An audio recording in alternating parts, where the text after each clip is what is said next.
Andrew Tate is free from house arrest, and in this video I'm going to give you the most comprehensive overview of stipulations that I can find, some of his first reactions, and we're going to be going and breaking down, and I'm going to give you some of my thoughts at the end. If you're new to this channel, my name is Aaron. I do Christian reviews on all things pop culture, and this has got to be one of the biggest things out there in the news cycle today. So let's get right into this video on Andrew Tate being free from house arrest, and this is his first address, I guess, after the news broke. I spent 3 months in a jail cell, in a dungeon, with cockroaches sharing my blanket with me. 3 months.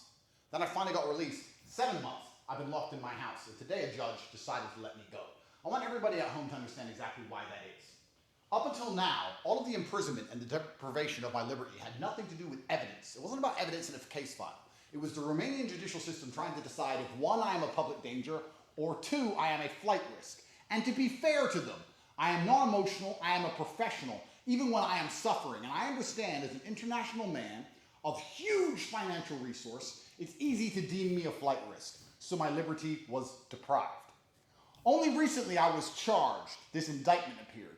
I want everybody at home to also understand that 3 different federal agencies from 3 different countries have investigated my life for the last 15 months. Every photo I've ever taken, every video I've ever made, every conversation I've ever had, every phone call, 2,000 people who know me were contacted. Every single ex-girlfriend, my vet, my pool guy, my old house cleaner in an apartment I used to have 11 years ago. You name them. If they had anything to do with me, no matter how tedious the link, they were contacted and they were interviewed. Hotlines were set up. Billboards were made. Has Andrew Tate ever hurt you? Do you have any information on Andrew Tate? The media was offering £50,000 for anybody who would give a negative story to me. Find another man who has hundreds of ex-girlfriends and not a single one of them rolled on me. Not a single one of them for money would say I'm a bad person. In fact, they would all say the opposite and defend me and stick up for me. You want to talk about a man of moral fiber? Find another man who can go through that. There's not another man on the street you can find whose ex-girlfriends who wouldn't turn on him. Oh, but it's like this man is on a tear and he's listing them out. He's bringing receipts. I mean, he's absolutely right. I mean, ex-girlfriends for money might come out the woodwork. Ex-boyfriends too. They just come out like cockroaches. Like, oh yeah, let me tell you the dirt on him. And it's very, very, impressive. Open and shut case. It's like, yo, you have no evidence. No one is willing to say that they're the victim here. That is quite incredible, and he has come in and he's got a pocket full of receipts wadded up, about to throw it in our faces. So this is great. The media, all over the news. Andrew Tate's the worst man that's ever been. Andrew Tate's a human trafficker. Andrew Tate's a crime boss. He's a crime lord. Andrew Tate has all this money from illicit activities. Every penny I've ever made, all of my bank accounts seized. 15 million euros of assets were taken from me. They've been through every single bank transfer that I've ever sent. All of it, head to toe, to put this indictment together. So when this indictment is finally created, it should be an opera, right? It should be Shakespeare. It should show money transfers, victims, old victims from long ago, videos, pictures, medical records. This indictment should be absolutely bulletproof. The indictment was put together. I was held for 6 months without charge. That's the longest possible time I can be held without charge. The day before they finally submitted this indictment, it took as much time as they could. They took it down to the wire, every minute they could, to get this indictment together. And now the indictment's been put in front of a judge. And what has the judge done? The judge has picked up this indictment, looked at it, and said, this is garbage, let him go. Their bulletproof indictment. After all I just described, they finally put together a document that the judge has instantly said, let him go, this man should not be held. This is crazy because you do yourself a disservice if you ask for these extensions, you take up as much time, you damage and you erode your own credibility, and you put egg on your own face. And I'm really talking about the media, right? The media and all these people for trying to put together this indictment of him. It's like taking a term paper and it's like going to the teacher or your boss and like, I'm going to write this paper, I'm going to get this research, and then you go back to them and say, can I get an extension? Can I get an extension? And you get all this, you get 6 months of extensions worth, and you finally submit this paper to them, and it's written in crayon, and it's 1 page long, and it's simple, and it's shallow, and it's like, yo, what was all that for, right? Like, you do yourself a really big disservice, and that's what erodes trust. If you erode your credibility, you erode your trust. And I'm talking to the media right now, and that's very. He should be angry about all this. We should be angry too. Quite honestly, we should be angry too. Because if you're gonna take all this time, you're gonna take this man's life away for 15 months. You better bring something good. Anybody who believed this garbage, anybody who was insulting me while I sat inside of a jail cell, saying that maybe I am a human trafficker because of some stupid video from 10 years ago. Any of these people who once insulted me or refused to defend me because they were scared, and that is the same thing. Something I haven't realized, a whole bunch of people who are my friends now and on my team now and are now begging me to bring views to their shit podcast didn't have very much to say while I was sitting in a fucking jail cell. Not very much at all. Don't think I don't know. Me and my team know exactly who was on my team and who wasn't. Oh man, he's coming for people who are friendly to him and wants him on his podcast. I think it's cowardice to sit in silence and watch from the sidelines and then slither and snake your way over to the winning side. That's certainly cowardice. Now, he also mentions 10 years ago videos, and we'll talk about this because I unearthed them. They're on my channel. You can check them out. I'll put a link in the description. I found those videos 10 years ago, and they are pretty bad, right? I can't get behind those videos. But somewhere along the line, it changed. Something shifted in him, and we could talk about that as well. But there was enough out there to let these podcasters or these so-called friends be silent. And if you're on my team, I know, and I'm going through it, if you're silent, you're not in the fight with me and you're against me. And I think he feels the same way. It's cowardice and it's snaky. I also know what I have done and what I have not done. And God knows the same. It doesn't matter if I get fucked at the end of this. It doesn't matter if I get completely destroyed. It doesn't matter if they put me in jail for life. I know what I have done and I know what I have not done. And I find absolute solace in that. Yeah, I think really quick that he mentions God a lot now, right? I mean, this there's certainly been a transformation or change in him, because before he was not mentioning God. He was mentioning taking advantage of women and men, you know what I mean? So, and he's bragging about it. The podcast clips are out there. However, that message has shifted and it's totally changed. And so this is one of those things where it's like, oh wow, is he changed, and does he get held accountable for those things that he says or allegedly did? It's one of those things where you have to make a decision for yourself on him. A judge clearly made the decision, and so I think we should respect that judge's decision. Now I am free. Yes, I will remain free until the trial date when this garbage is finally thrown out and my name is absolutely and utterly clear. Anybody who believes any of this garbage is going to regret it, because I tell you something, Tristan said something to me in that jail cell was completely true. He said, 13 years in the Chateau d'If, and then the world is ours. If you have not read The Count of Monte Cristo, I strongly recommend that you do. Really quick, The Count of Monte Cristo. Edmond Dantes. He was unfairly, unjustly put into a jail cell for 13 years, and so that's his reference there. And the jail cell was the Chateau d'If. And he was talking to a guy in there, and he told him about this treasure. So he escaped prison, and he found the treasure. And it was on this island, Monte Cristo. And so when he found this, he became extremely wealthy. And then he plotted his revenge. And he basically did an Arya Stark and made a list of people. He's like, he was trying to find out who framed him, who did him wrong. And so that's the whole premise of the movie. And I would imagine that Andrew Tate and Tristan Tate are, Dantes, and they are plotting their revenge. They made a list of everybody there, and they're about to go to town. In my final act of defiance against the Matrix, I've decided for my first day of freedom, I will visit the mosque and I will pray to God, because Allah is the best of planners, and then I will return to my house and stay home. That's right. You locked me up for 10 months. Where are you going to go? What are you going to do? I'm a bit tired. I'm going to stay in my house. That's what I'm going to do. I only want to talk to God, and I want to be by myself. I don't want to talk to any of these snakes, any of these people on the internet trying to get views out of me, any of these people who pretend they support me and give a shit. When it gets down to the wire, it's me in a jail cell, me and my brother by ourselves, and all these other people don't seem to fucking give a fuck until there's views involved.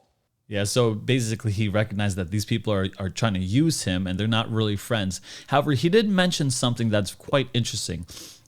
And it's saying, what are you going to do when you're free? And he says, I'm just going to stay home. I'm going to go to the mosque and stay home. But I found the stipulations on this, right? According to Euronews, this is really interesting. Looks like they're actually not allowed to meet the two Romanian women accused in the case. Let me bring that up a little closer. Okay, this is the stipulations. During this period, the brothers, aged 36 and 34 respectively, must report regularly to the police and are not allowed to leave the Bucharest area. So that means he's not allowed to fly around, right? And he has to report regularly to the police. So he's still in prison, just not house arrest, city arrest, where they are charged with human trafficking and, without the judge's consent. They cannot leave without a judge's consent. They cannot leave this Bucharest area. So it's not like he can leave yet. So is that misleading? I mean, you don't have a choice, right? Like it's like you're saying, all right, you're grounded, and so you're stuck to your room, and you're stuck to your room for 6 months, and you're like, okay, now you're free from your room, but you can't leave the house. And you say, I don't want to go outside. I'm going to stay in my house. I want to stay here as my act of defiance. I'm going to stay in my room. It's like what?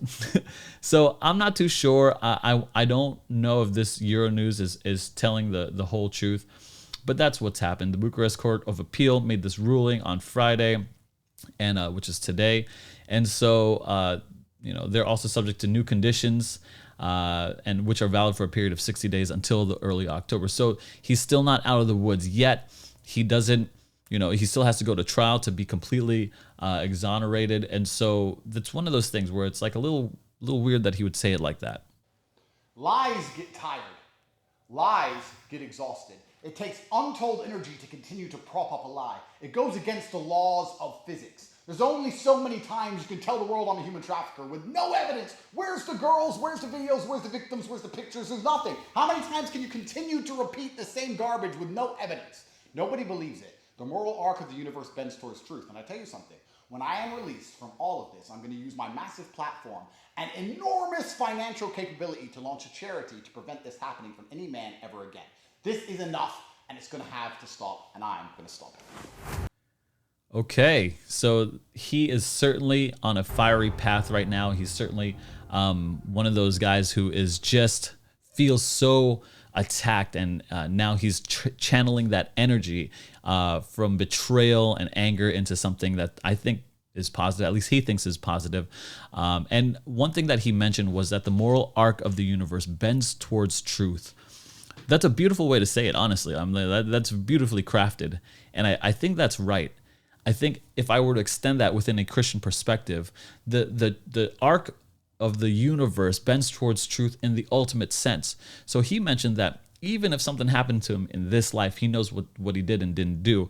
And I think that's true for a Christian too. Like, this life is not all there is. There is something greater and higher. There's God out there, and he sees it all. And if you don't get justice in this life, there will be justice served in the next life. I want to go into, like I said, I want to be very, very comprehensive in this. I want to go into his first speech when coming out of house arrest here. And here you see him leaving the front of his compound, and he's going to address him. And he's very, very professional, very cordial. Look at Good morning, everyone. In January, when I was thrown in a jail cell, the media reported and told the world I was a terrible person. They said that I hurt people and I make a lot of money from criminal enterprise, and here we stand 7 or 8 months later, and I've not seen a single victim on the news. I don't know if you have. I've seen lots of girls sticking up for me, lots of people defending me. I've not seen a single person stand up and say that I have hurt them. Not one. It's very exhausting to continue to perpetuate lies. It's very hard to keep lies afloat when you have no actual evidence. We've been completely innocent since the beginning of this, and I have to give absolute faith to the Romanian judicial system for finally making the right decision and letting us free. I'm sure in the end we'll be absolutely exonerated, and everybody who was pushing these lies and reporting things on repeat without any substantial evidence are going to have to analyze within themselves why they decide to try and destroy people's lives purely for views. I've done nothing wrong. God knows I've done nothing wrong. In my heart, I know I've done nothing wrong. I think the people at home who with a functioning brain understand we've done nothing wrong, because nobody has yet to identify a single victim which is saying that we've done anything to them since the beginning of this entire process. Once again, absolute respect to the judge, respect to Romania, respect to the Romanian judicial system. I look forward to being completely exonerated in due time. Thank you. And there you have it, his first media address. And I think that's a fair thing, right? We should just rely on the judicial system now. It's different from the American system where I'm at in the world. I don't know where you are. However, there's a judge. They are privy to all the facts of the case. We just saw like everything that was laid out. We don't have access to that. So, I'm just some guy on YouTube. I'm just trying to make the best. I'm trying to call what I see. I'm just going to say what I see. That's all. And from what I can tell, that the judge and this whole, indictment and all this stuff that's thrown at him, well, the judge ruled, and it's shallow.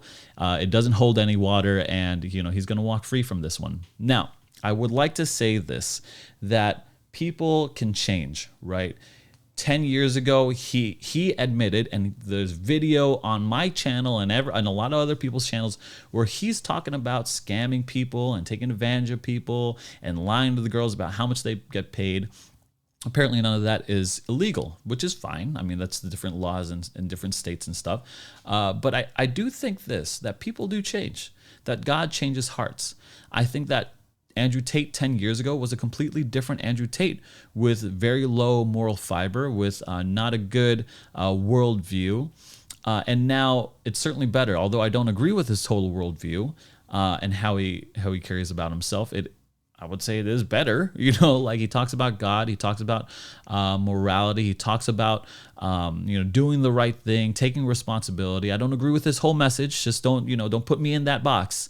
But I can agree with certain aspects that he's moved the needle, as it were. And I think God does something in their hearts, and maybe it just happens, right? In old age, and he's mentioned this before, that he doesn't see the world the same. And he shouldn't. I think if 10 years go by and you see the world the same, you've wasted the last 10 years. That's a quote by Muhammad Ali.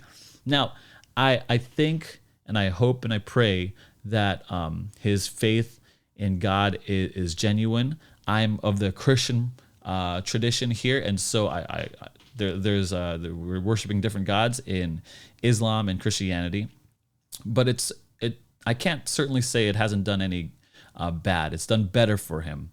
And happy for him. Congratulations. You let me know what you think in the comment section below about his ability to change, okay? Can somebody change? And over the course of 10 years, can it be that radical? Is this all an act? Is this for real? And what makes somebody change like that? I mean, he was pimping hoes. Admittedly, he said it, right? He was making money off of showing girls off on webcam, and he was the facilitator of all that. And I think he would speak against that now. Okay, what goes through someone? What does it take for someone to make a complete U-turn and complete change? Thank you so much for watching. I appreciate you commenting and even reaching the end of this video. Be sure to leave a comment down in the description down below. I'll be sure to try my very best to reply to it. Thank you so much, and I will see you guys in the next video. Be sure to check out this video somewhere on the screen around here about that video that I said of Andrew Tate and the videos that he does not want you to see. See ya.